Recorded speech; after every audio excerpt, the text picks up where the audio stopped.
Right Mindfulness, the art of being fully alive. The ghost at the table. Nowadays, people eat with their phones instead of their mouths. Think about that for a moment. We sit at a table filled with food, but our eyes are locked on a glowing screen. We are scrolling through someone else's vacation, a stranger's political opinion, or a 15-second video of someone we will never meet.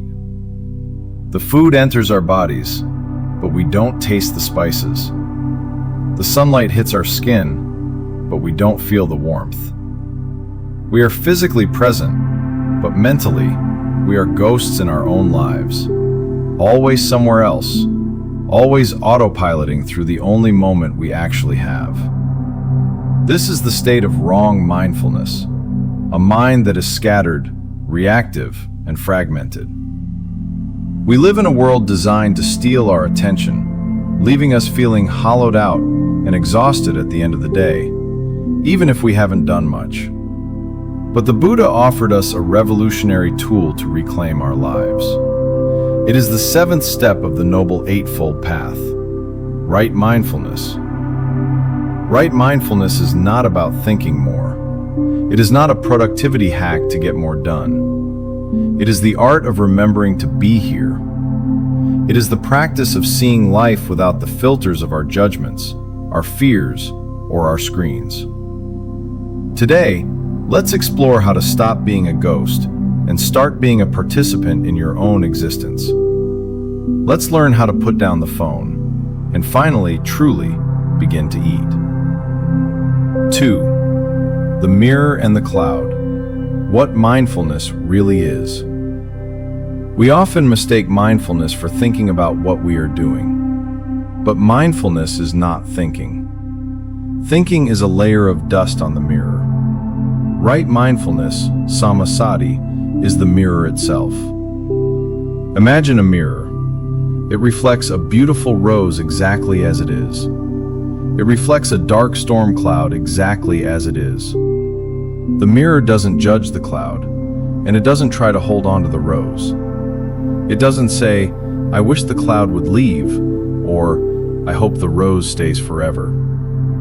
Mindfulness is this quality of bare attention. It is the ability to look at your life, your pain, your joy, your boredom, without the filter of your likes and dislikes. When we practice right mindfulness, we are training ourselves to be the mirror, not the dust.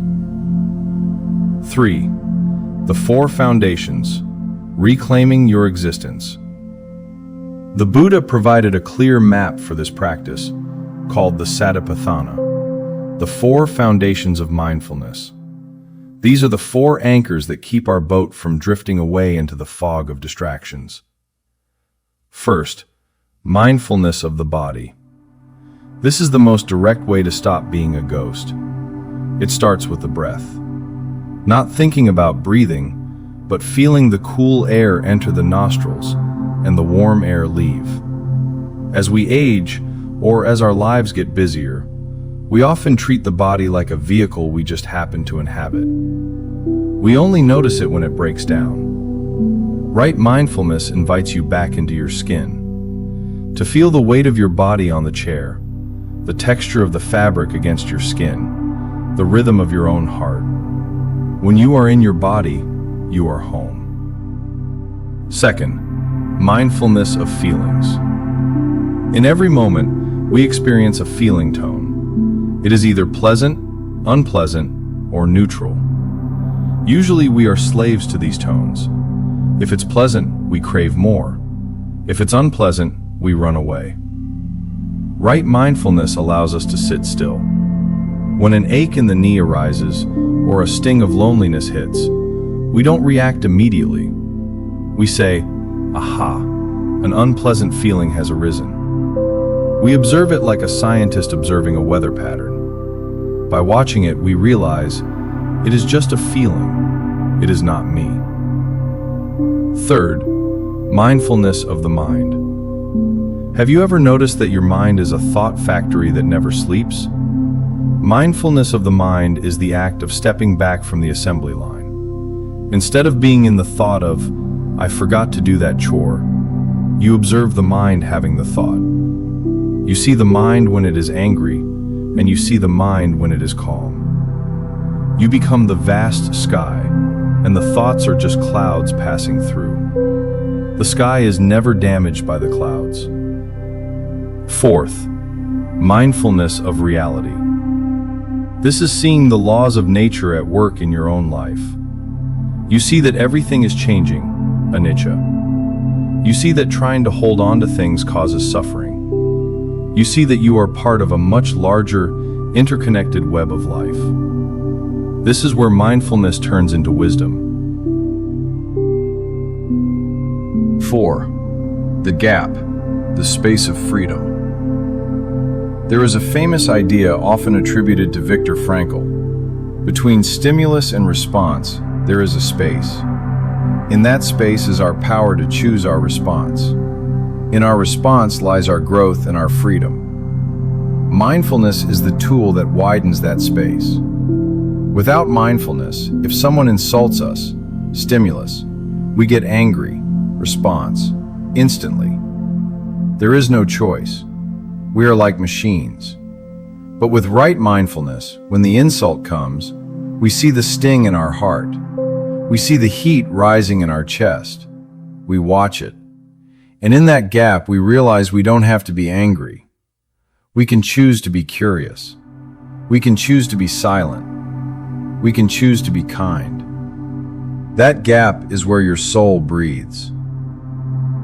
5. For the mature soul, mindfulness as a gift. For those of us in the later stages of life, right mindfulness is the greatest gift we can give to ourselves and our loved ones. Many people spend their retirement waiting for the next doctor's appointment, waiting for the grandchildren to call, waiting for the weather to change. This is a quiet form of suffering.